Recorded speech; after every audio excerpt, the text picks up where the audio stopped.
And 3, 2, 1. Hello, everyone, and welcome to HoneyBadgerRadio. I am your host, Brian Martinez, and I'm here with Karen and our very special guest.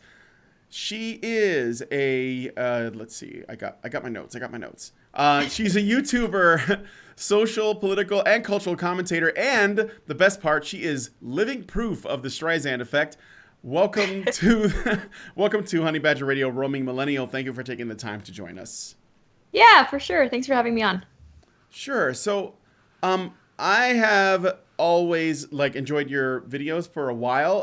In particular, ever since the let's call it the Lacey Green incident with your channel, that was what got my attention. I think that might have been a reason for your channel exploding as well. But I wanted to ask you a couple of questions regarding what you do and, how far you've come and everything, but also some stuff related to a very recent interview you had with Cassie J, which is the thing that prompted me to see if you would like to come on our show. Mm-hmm. Yeah. Okay, cool. All right, so number one, you've been a YouTuber for about a year now. Why did you decide to start making content?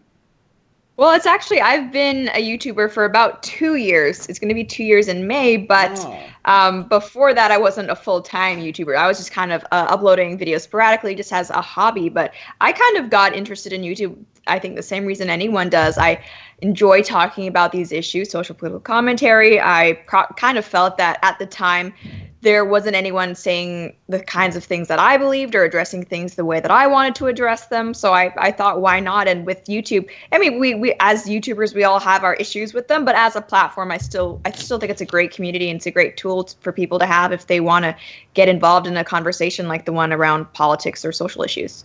Wow, that was a really concise.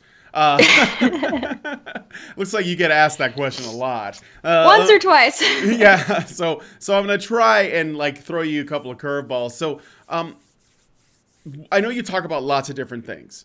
What we talk about on this channel, Honey Badger Radio, has a specific focus on men's issues, and as a necessary discussion surrounding that, we talk about feminism. Because we have to, because you can't talk about men's issues without talking about feminism. What are your thoughts on? I know you've made videos about it, but what are your thoughts about feminism here or anywhere else in the world, in the present, the past, in general? Well, I mean, when someone asks, so what do you think about feminism? You really could go all sorts of directions with that, right? I mean, if we're going by the typical textbook definition dictionary, do I believe that men and women should have equal rights and equal opportunities? Yes, of course. But I'm sure you guys know when we look at the current feminist movement right now, because feminist, it's not just a descriptive term, it's actually a political movement as well that has changed and evolved. I don't think that they're looking for equal rights or equal opportunities. I think there's a lot of feminists out there who, maybe are that's just what they want and that's just the word they use. But if we look at the hardcore activists, the people who actually make this sort of, outreach their lives, I think they're looking at things from a very gynocentric perspective where they actually do want not just equality, but actual special privileges and stuff. And then if we look into things like intersectional feminism, then it's not just men versus women instead of men and women together. Then it's like non-white women versus white men. And it's become a really divisive factor in our society, which is too bad because I think there have been issues with the feminist movement really from its inception. It's never been strictly about equality, but I think the longer that it's gone on, the more we've kind of seen the privilege that they're seeking manifest. And I think it's now it's essentially just, I'm a woman, give me things, throw birth control at me and I don't know. Yeah, well, it's like inequality. Whenever they complain about access, we demand access to birth control. It really just boils down to we want free shit. Right, exactly. Yeah, we want someone else to pay for our birth control and things like that. But or we want free abortions. We don't want to have to. And they need to take as little time as possible. It's like it should be quicker, in and out, quicker than a haircut at Supercuts. Exactly. So essentially. I wanted to throw you a curveball. Sorry to interrupt, Brian. That's okay. Go ahead. I wanted to ask you exactly when did you realize that you identified with the Nazi ideology? I think it was sometime after I posted my first video and was told that I was a Nazi, I kind of had to step back and reevaluate. Maybe, like, what? I mean, people keep calling me this. Maybe it is in fact true. Yeah, but I think that's one of the terms where feminists as a whole, and I'm not sure if it's because it is such a female-centric movement, and I mean, I don't mean to sound stereotypical, but I know females tend to be a little bit more over-emotional when we're talking about things, but yeah, I feel like there's this tendency to just throw names at each other. I got called a Nazi after the squeaky toy is not okay. I got called a Nazi after I made a video about the gender binary, and it's like, okay, well, I mean, I didn't really bring up any Nazi talking points at all, so I'm kind of confused how that even came up. But yeah, apparently that's what I am according to people on the internet. So what can I do?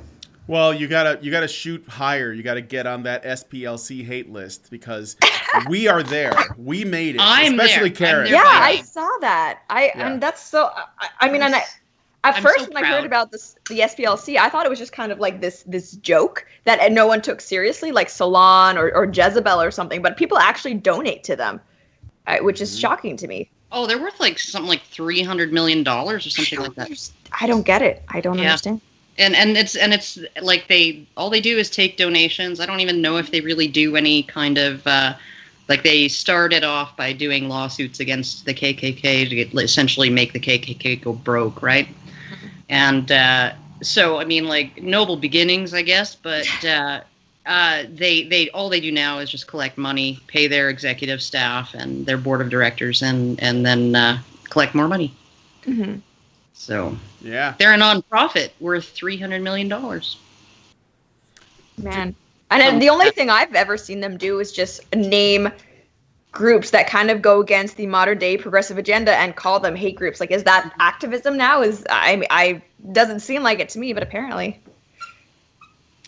Agreed. Quick question, roaming about this is about feminism in a way. I want this something I was wondering about. Do you believe that women were ever oppressed in history as a group?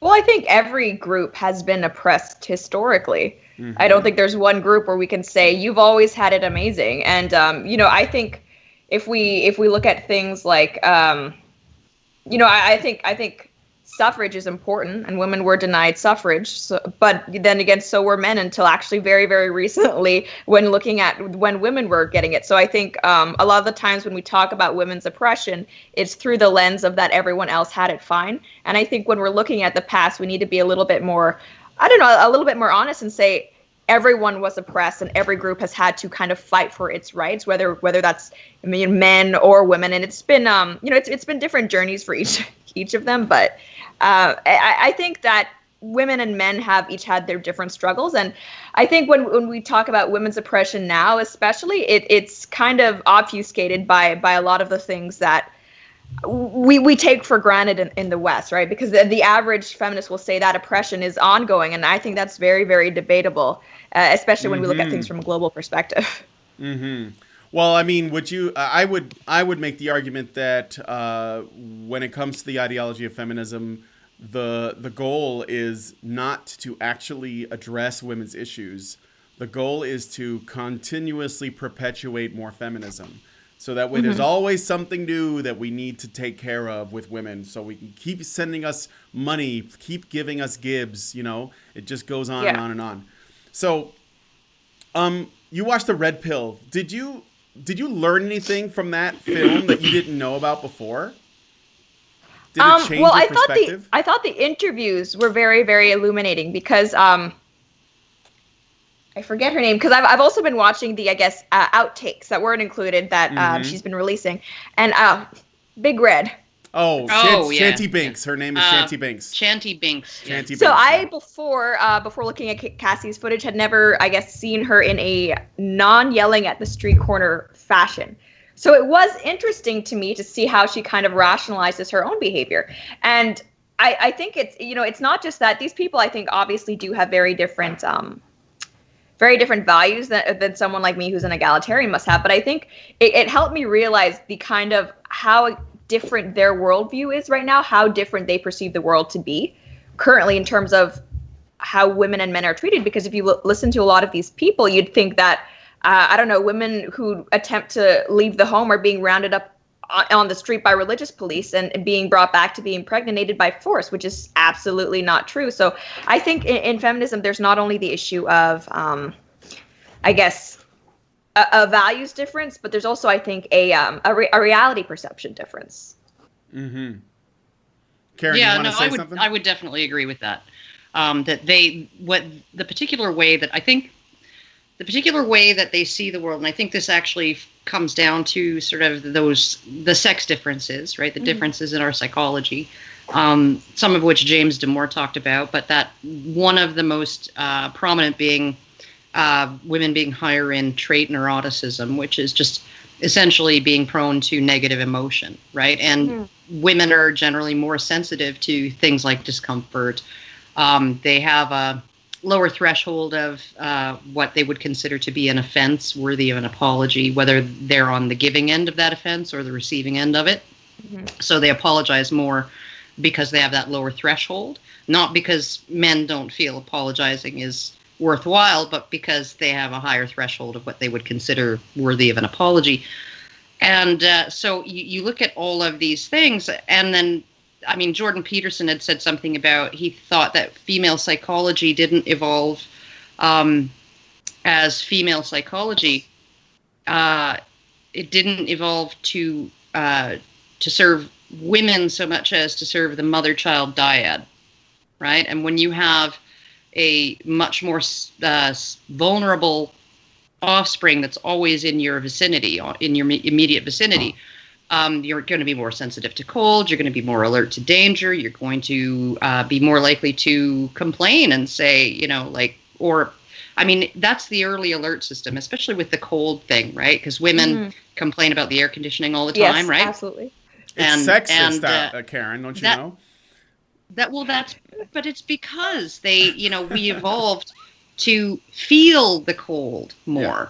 Not necessarily to be more vulnerable to it or whatever, but to feel it so that we know to go cover up the baby, right? If I'm feeling uncomfortable, then the baby is obviously going to, like, and they're more likely to actually suffer from some kind of physical problem because of the cold, right? So when you look at how they view the world, and I would suggest that a lot of feminists are sort of on this sort of extreme end of female personality types, right?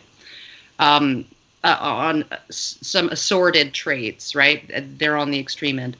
Of course, they're going to see unpleasantness and discomfort and oppression and suffering and all of this all over the place and feel put upon and be, have all of those negative emotions. And I think that they rationalize those emotions away, not by saying, well, I'm more sensitive than men are. Men seem to like not have a problem. They walk down the street. They're not afraid at night. And I'm afraid to walk down the street at night. And they translate that into, that must mean I'm in more danger, rather than that just means that my baseline fear level is higher. That's actually a great point. And actually one of the things that I learned not that long ago, it was that I've as a small person and as a female, I have had instances, especially anytime I've been downtown, where I didn't feel safe walking by myself because of my gender, because of my size. And for the longest time, I actually did think that was an example of male privilege, not having to be afraid walking down the street, because obviously you'd think, oh, you're a man, you're bigger. That was until I learned that statistically, for essentially every violent assault, men are more likely to be the victims than a woman. And so that was even something where I was like, whoa, but just because, it's my perception, I guess, being a female, maybe I'm more aware to situations that might potentially dangerous, where I thought I was in more danger, even though it turns out when you actually look at the numbers, that's just not true. True. And it's also, I think that because society seems to care about women's safety, of course, they're always talking about women's safety and women's lack of safety and making women more safe. And of course, as a woman, you absorb those messages and you think, oh, what? I'm not safe. I must not be safe if that's it, all everyone wants to talk about. And with men, nobody's really giving them the talk. Nobody's really concerned for their safety. So they'd internalize that and think, well, if nobody's concerned about it, then must be it's fine, 'cause I I'm guess. probably fine, right? Yeah. So I think a lot of these things are sort of self-perpetuating in terms of the narratives themselves, self-fulfilling in terms of how people perceive their situation, right? Like the way you were feeling, and you are more vulnerable if somebody chooses to attack you. Yeah, if the attack actually happens. But you're less likely to be attacked, and that's interesting too, I would think, because being that you are more vulnerable, being that you would be an easier target, the fact that people would choose the harder target seems to imply that even violent criminals would there's a taboo against hitting a girl, right? Or yeah. Even criminals are gynocentric. Or this go. could be a case of, when we look at the statistic that men are more often the victims of violent crime, maybe it's because there's, it's not like some stranger out of nowhere that attacks them, but rather something that, that they're like somebody they know, like an acquaintance, and maybe they've had tensions building for a while, and it sort of turns into a violent crime, Does that make sense? I think too, when you look at that sort of that game that some women play at the bar or whatever, lets you and him fight, right? So the woman will actually go and pick a fight with a guy, and the guy will go up to her guy and say, control your woman. Mm-hmm. And, and she's actually trying to get her man to get into a fight with this guy. And the fact that she's the one who's making the provocation, but the man, instead of dealing with her, even, yelling at her, bitching her out, whatever, is going to go straight to whatever man she might be with, and take it up with him. I mean, there seems to be a lot of these sort of ways that men and women interact that I find really just kind of puts the lie to so much of what feminists seem to believe. That, I would rather, instead of punching this woman who's all up in my face, I would rather go to her taller, stronger boyfriend and pick a fight with him. I mean, that's, Right. And even in regards to, I guess, hitting other people, I abhor violence. I don't think, in our direct relationships, unless it's self-defense, I don't think it's ever okay. But I remember that it was something in regards to domestic violence. I actually tweeted out that if I'm a man, or if someone is a man and a woman hits him, I do think he has the right to defend himself, because, in my opinion, if someone has chosen to attack you, they're the one who's sort of broken that social norm. And right at that moment, your greatest concern, regardless of your gender, should be to protect yourself, right? And restraining them, whatever it is. And I was surprised at how many people actually out there were saying, like, no, you can't, even if she hits you, like, you can't do that. I'm like, well, I mean, if she I would hate to see someone smack my brother or my father or something, and he not being able to do anything. But yeah, so our society has a lot of these things that I think really illustrate how we're still not looking at things through an egalitarian lens. And I think, there are evolutionary reasons behind it. But I think when it comes to the point where we're actually saying to individuals in our society, I'm sorry, you can't defend yourself, then I think we have a problem. Yeah, agreed. I'm just butting in. If there's like a silence, I want to throw something at the chat. Yeah, no, I was going to say next question, Brian. Oh, yeah, it's okay. First off, I want to say this to the chat. So, guys, please hit that like button. It helps us out a lot with our, statistics and that kind of thing, our analytics. But also, if you have any questions for Roaming Millennial, just send us a super chat and I'll read it out to her. We're only going to be going until maybe, 15 to the hour at the latest, because she has to be at another place. So, and again, I really appreciate that she took the time to come on. So yeah, if you have any questions, send them through. I did see someone ask to see the dog. So maybe you can put I don't know where she scampered off to. Oh, okay, Hopefully somewhere a little bit more quiet. Did you say she was 4 months old? Yes, she is large. Oh, yeah? She's about 70 pounds. I thought it was like I thought it was a Newfie or something. 70? Yeah. Holy crap. My dog is 1 year old. He's about almost getting close to 60 pounds. Yeah, my dog's yeah. a year old, a little over a year old, and she's about 45 pounds. Yeah. We're all dog people in the stream right now. Yay. Okay, so moving on. Okay, so before you saw the red pill, did you think about men's issues, and were there any that you thought should be taken seriously? If so, Yeah, well, I actually saw the red pill not too long ago, considering when it was released. I actually only saw it earlier this year, around January. I saw it on Amazon Prime. And before that, I had heard about Cassie J a lot and about all of the hubbub this movie had caused. But before I saw that movie, I was still very interested in men's rights concerning custody in divorce cases, because I think, in my opinion, that actually is a statistically verifiable example of systemic and institutional, I guess, sexism, because I've done videos before about fatherless homes and the effect that actually having a father who is a strong role model can have on a child's life of either gender, really, and just the kind of consequences that occur when that strong male figure is removed from the equation. So when I was looking into that, I saw, I guess, how rare completely equal custody is in the U.S. And I mean, I'm a Dr. Phil fan. I'm a bit embarrassed to admit, but you see so many fathers out there who want more time with their children, who want to be involved in their lives, but because of the court system, a lot of the times they have the mother, if he's done something to upset her, who kind of stands as a barrier between a father and his child. Where I don't think that your parenthood should come under question simply because you are divorcing the mother of your child, right? I mean, all of a sudden you're deemed less fit, or you have less access to your child just because of a contract that you have going on with another adult. That doesn't make sense to me. So I think that's the men's issue that I became most interested in, and I'm probably still most passionate about, because when it comes to kids, it's not right to take away their parents like that.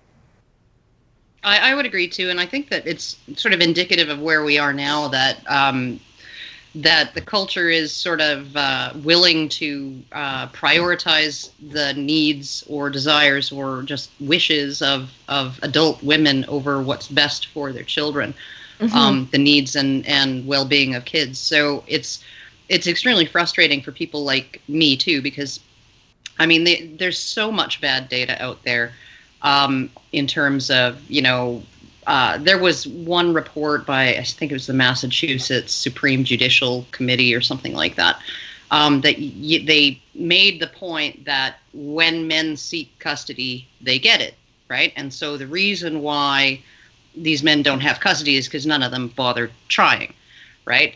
They just agree with the mother that, okay, you have full sole custody, right? But the data that they used, when I actually went in and looked, and somebody who has a blog called Breaking the Science, he looked at all of the data. It took him forever to even get a copy of this report, 2 years or something like that.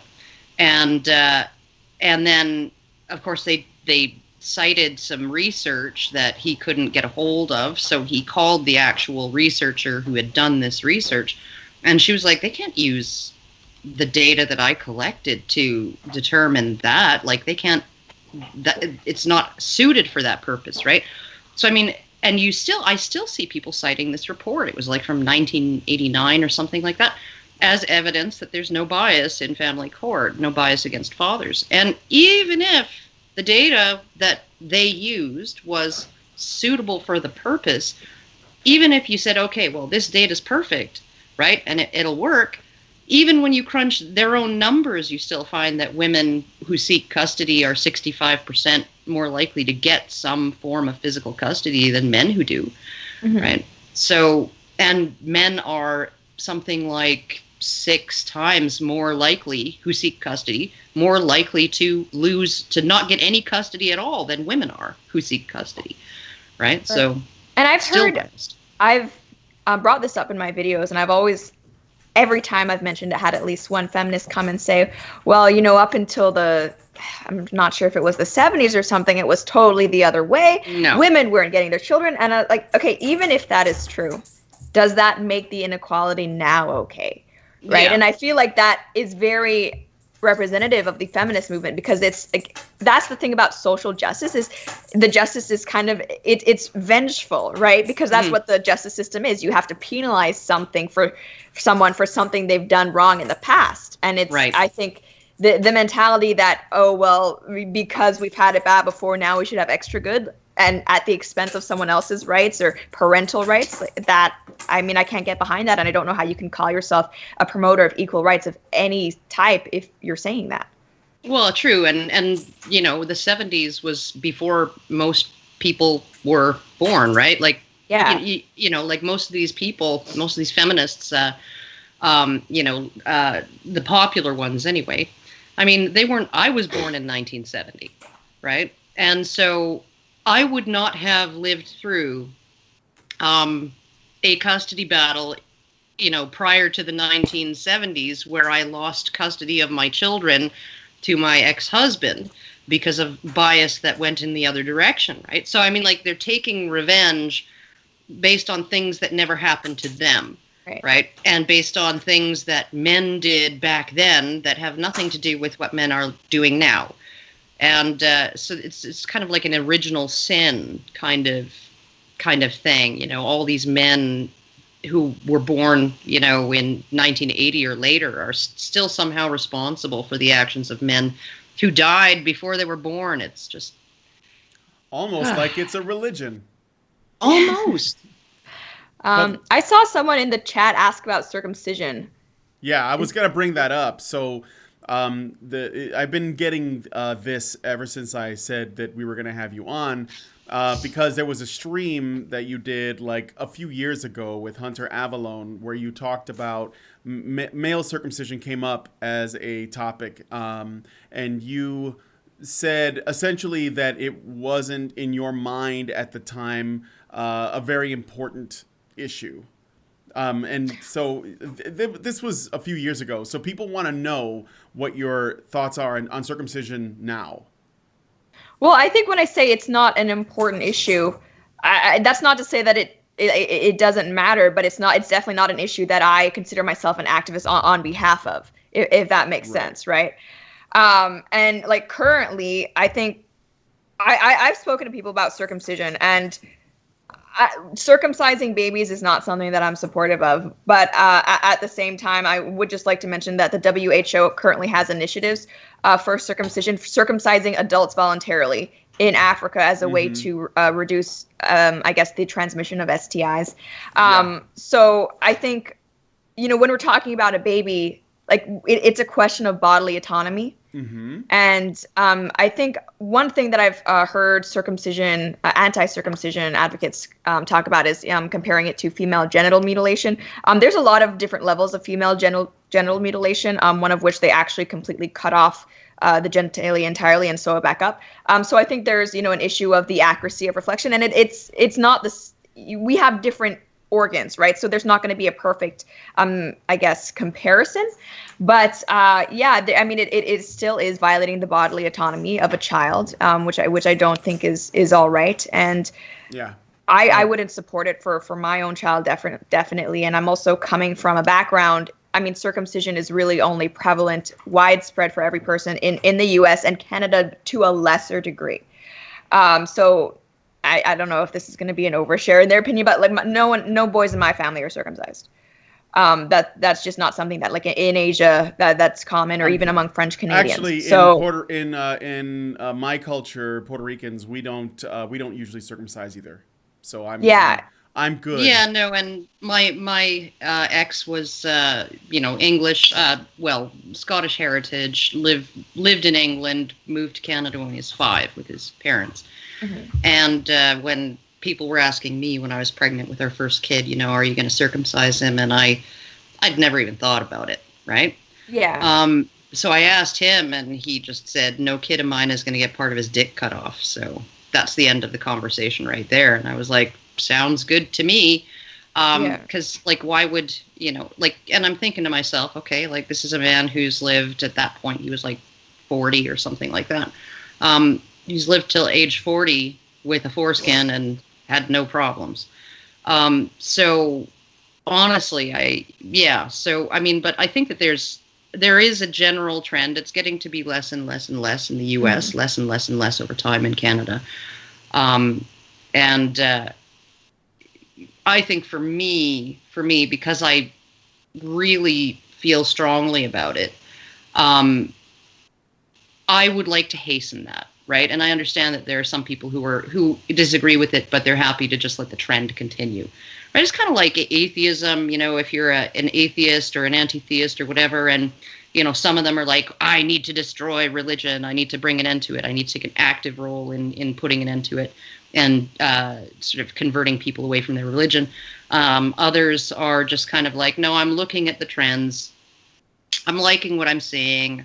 I really don't want to rip out somebody's personal God and leave a God-shaped hole in their heart and make them miserable. That's not what I'm about. So I think that, honestly, I think it's sort of like, are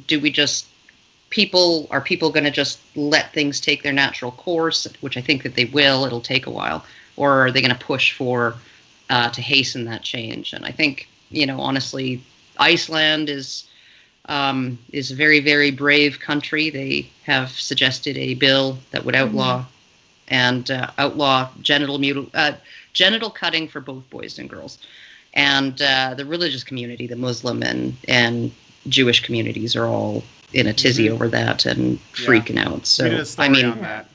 And we know what happens when you suggest that the religious communities, then they kind of take their political privilege as a lobby and start yelling and screaming. So And regarding that, I think there's, with the religious community, the bill in Iceland, I think, allows, it's not that they're saying this can never happen, it's just that you have to be above a certain age, right? Which I think that's something that I support, because like I was saying, the WHO is doing these things to adults. So I think that if you're a man and you choose to do that, and there's also some conditions where I think that if the foreskin is too small, it can cause discomfort. Right. That's one thing, and you should be able to make that decision. Just like I know someone brought up in the chat labiaplasties, which are becoming increasingly common among porn stars, I think. But yeah, I think you should be, if you're an adult, allowed to do that. I think the religious community, for the sake of bodily autonomy, should be able to say, oh, okay, you know what, we're going to wait. We're going to wait until you're old enough to make this decision. Yeah, I think so too. Can I ask a question here? So I don't think that Karen and I or anybody on Honey Badger Radio would have a problem with people that want to voluntarily, as adults, voluntarily go get get circumcised. But does it actually prevent STIs? It does not prevent STIs. Or they've done double-blind studies where they look at comparative rates. So it's one of the things that they're trying in Africa. And I'm not saying that this is like, oh, you don't need to have a condom if you're doing that. Like, that's absolutely not true. But it's one of the things that they're trying as a global health initiative. And I think it's because of the rates are being so high there, they're just trying everything that they can. At this point, I don't think that if you're a man in a developed first world nation, I don't know if that term is still PC, that it's something you need to worry about. But it's just that I actually have encountered anti-circumcision activists that do not want it permissible under any circumstances.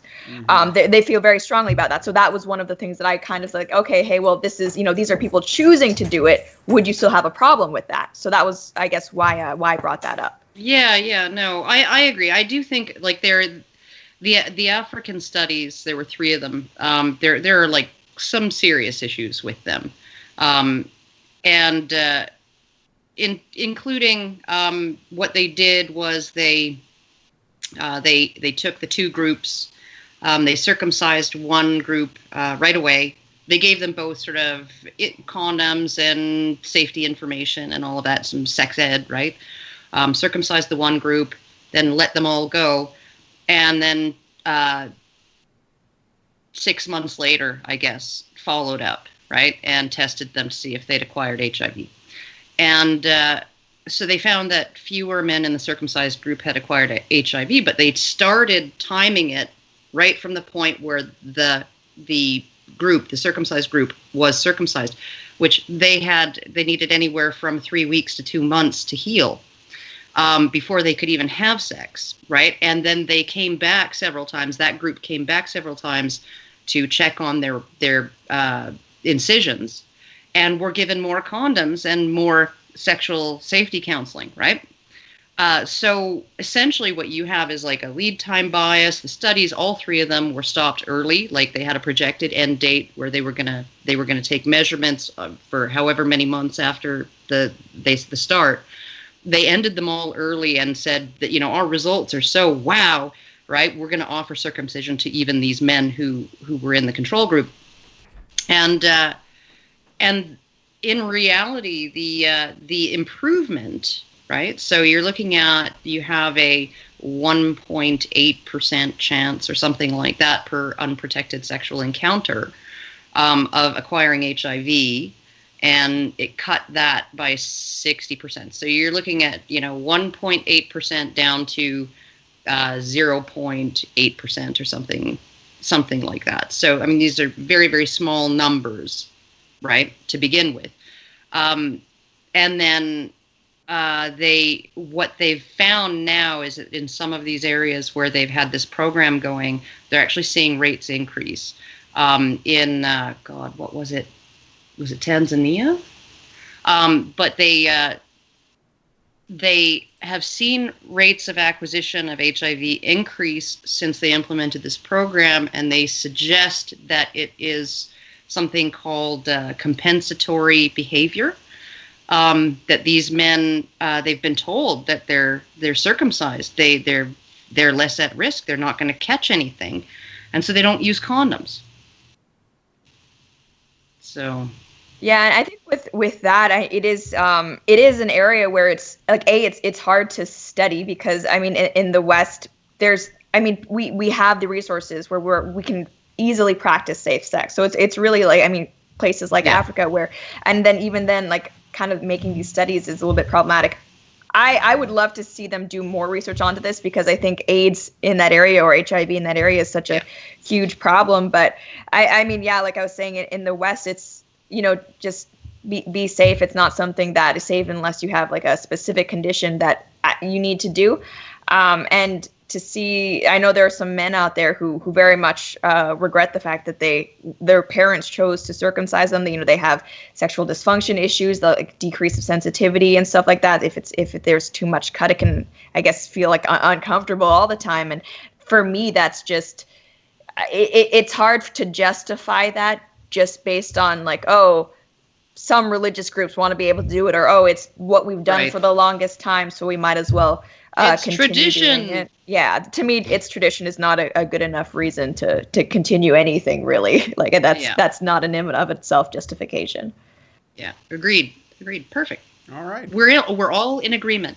Well, we haven't got anything accomplished today, but at least we have consensus. I have some super chats that the people want to ask. And I know that's getting like a little bit close for you to go, so we can do the super chats first. Okay, I'm gonna do the super chats. Okay, Zeranx gives us $2 and says, "Why do initial waves of feminism?" He just wrote "fem," but why do initial waves of feminism get a pass from you? Well, maybe they don't.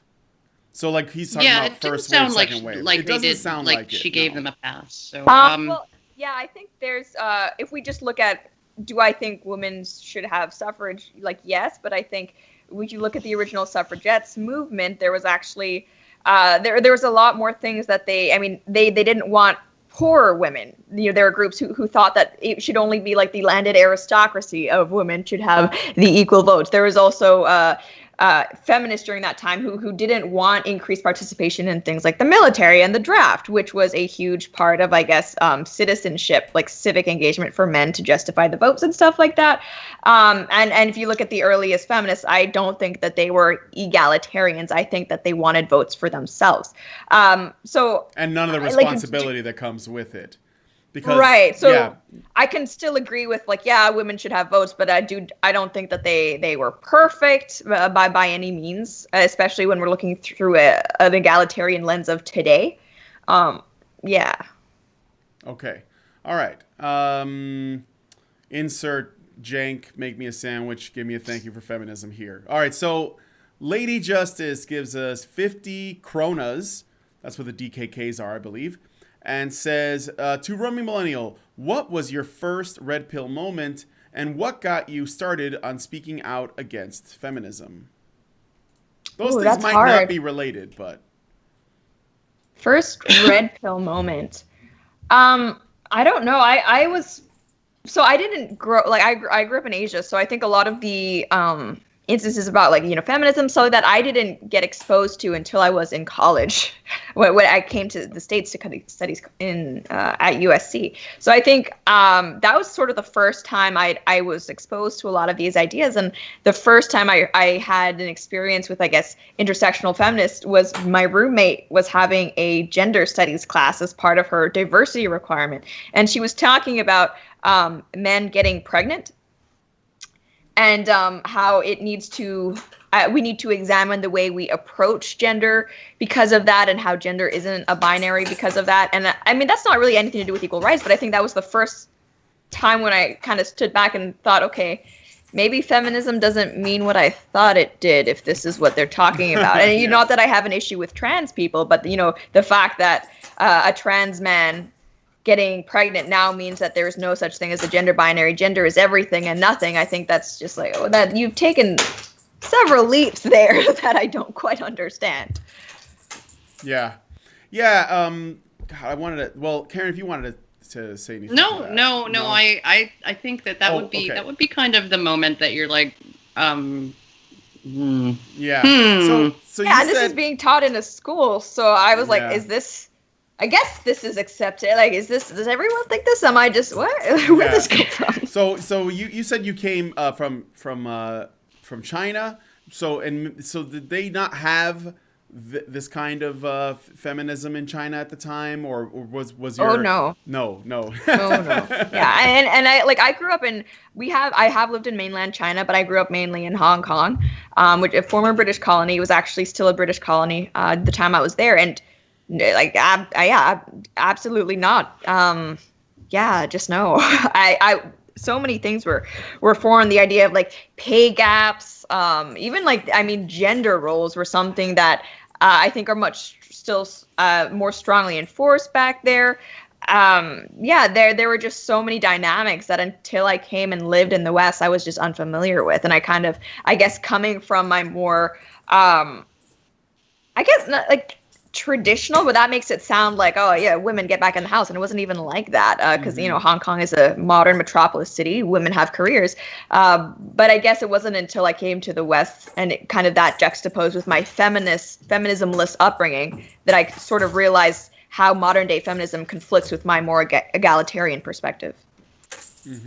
Okay, that a good answer. So last super chat is from Inquisitive Child, who gives us $5 and says, thoughts on those who refuse to take preventative measures to reduce personal risk?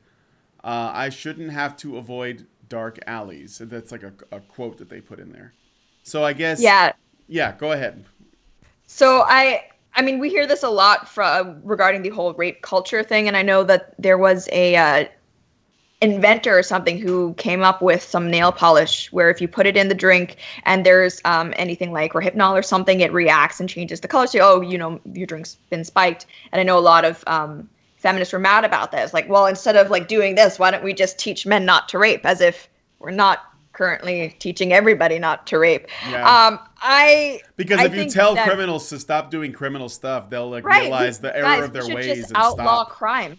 Yeah. Why? We should stop people from being bad.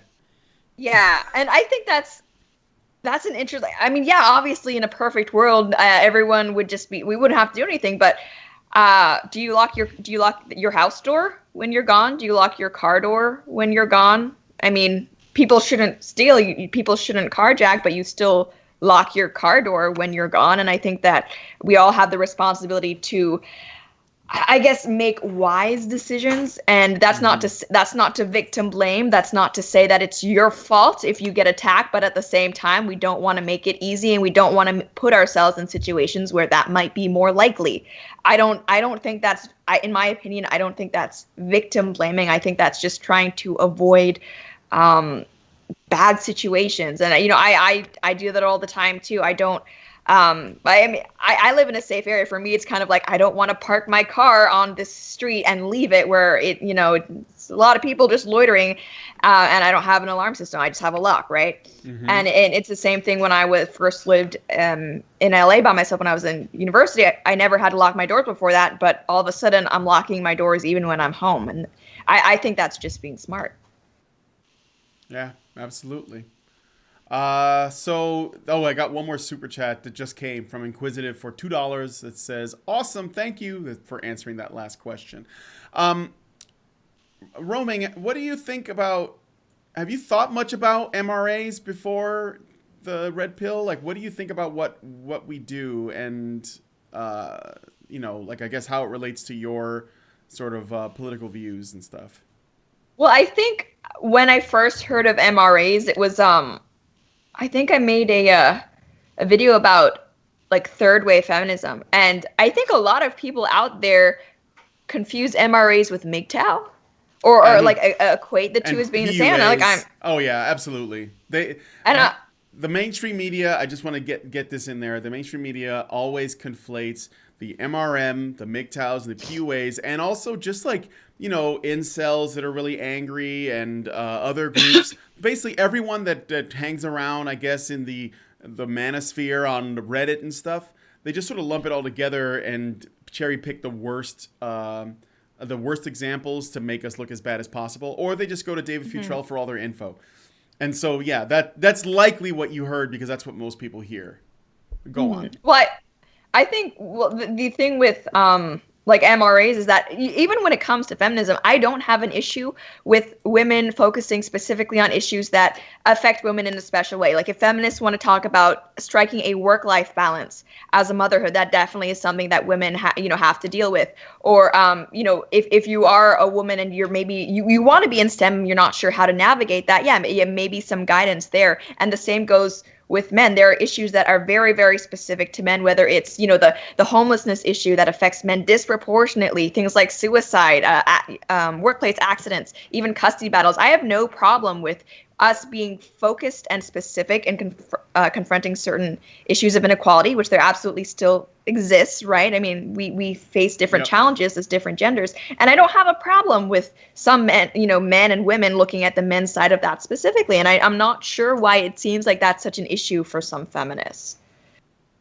For lots of them. Karen, do you want to add anything to that? Oh, well, I could tell you why it's an issue, but it would take a lot longer than I think we have left. So I'm gonna just bow out. We may have to revisit this topic. So and then while we're on the topic, Romy, I want to recommend a book if you hadn't heard of it. So maybe you should write this down because I think this is really interesting stuff. It's by a man named Bob Lewis. I had him on the show, and he wrote a book called The Feminist Lie. And what? The book is called The Feminist Lie. It was never about equality. And he goes into the history going all the way back. It's full of really great information. And the thing is, this is just something I just got to put out there, okay? Because I see this a lot. I am entirely, and I know that all the Badgers and many people in the MRM are entirely for, women. Like, we don't want to take anything away from them. We want, we want I don't know. them to have That's not what the feminists have told me. I don't think that's right. Well, we do want. I mean, like, okay, Brian, you have to be realistic. We don't want to take anything away from them, except for the assumption that they're the better parent that gets them sole custody. I mean, I'm sorry, you can't. I'm talking about legally speaking. Like, clearly we're egalitarian and stuff. But my biggest thing has always been this. This is just me, my personal battle that I have, and I don't know about the other Badgers and stuff. I am trying to get through people's heads the idea that you don't have to call yourself a feminist to believe in equality or whatever egalitarianism. You don't have to use the label. Even if you think that there are areas in which women need special attention, which I can grant, we can figure out some places where that's true. You don't need the label. And I want people to stop using the label. And but of course you can't do that without making the case. I'm not saying we should censor them. We got to make the case. But that's why I want people to read this book and have this conversation, because it's not just a set of ideas that a lot of casual people believe, you know, the really nice sounding words. I mean, there is a powerful political movement behind it that likes the fact that people think of it as something you're just supposed to agree with, you know, this idea that we need equality for women. I think that you can have that without calling yourself a feminist. Right, that'd be like if Christians came up to atheists like, do you believe in treating your neighbor fairly and love and compassion? Then you're a Christian. It's like, yeah. No, no. And we wouldn't stand for it, right?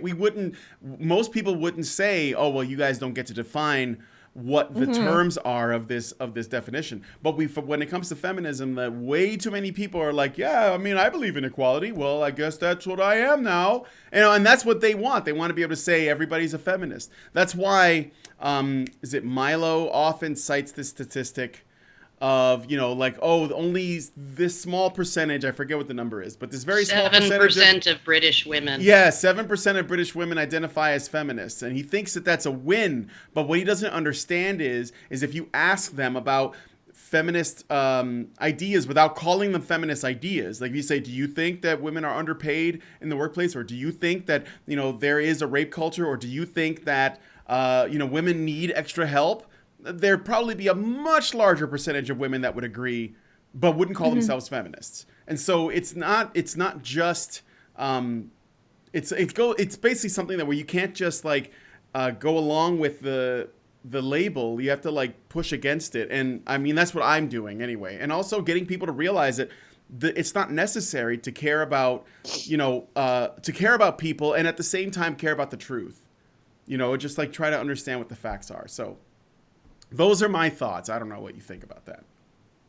Yeah, definitely. And I feel what's so harmful about feminism is like it's a label that everyone is supposed to call themselves, but at the same time, it's also a very specific and very extreme ideology, which, I mean, like they're trying to make it seem as if the modern beliefs and I guess dogma of third wave feminism is mainstream, but it's not. And I don't think we should bow down to the fact that they're trying to normalize things like the fact that women today are actively oppressed. Like I don't think we should let that become something that everyone just accepts and takes for granted, because it's absolutely not true. Okay. Well, we've gone a little bit too long, roaming. I'm really sorry. Is there anything that you wanted to say to us or ask us before I you know, take us out? Well, I just want to say that I appreciate that you guys have been addressing these issues despite I see how many people react very, very viscerally. And, you know, I get the same thing for, you know, talking about things like migrants. And it's just it's disappointing that you get so much flack, but I think at the same time it also means what you're doing is that necessary. We're doing something right? Yeah. Yeah, exactly. And as someone who I can't wait to be a mom, and I want to grow up in a world where my little boys have as much protection as my little girls. So I guess just you know, thank you for speaking up about this. Oh yeah, absolutely. Is there a man in your life, or are you still waiting for Paul Joseph Watson to return those calls? No, there is, and he's still in school, and so that's why the baby fever has been semi-quelled with a puppy for now. Oh, is the puppy around? Because people still want to see the puppy. Is she there? Jelly Bean. Oh, here she is. Actually, she was actually just there. Is Jelly Bean her name? It is her name. Jelly Bean is actually quite small, and your dog is not small at all. Yeah, you should call her Pinto Bean. Or, Lima Bean. Beanstalk. Okay, well that is a beautiful dog that you got there. So, although my dog is most handsome, I won't even show him because he'll probably blind you guys with his handsomeness. But I'm telling you, sure. I have the most handsome dog ever. Okay, well I guess there was something else I wanted to say, but I can't think of it now. But I want to thank you so much, Roaming, for coming on the show.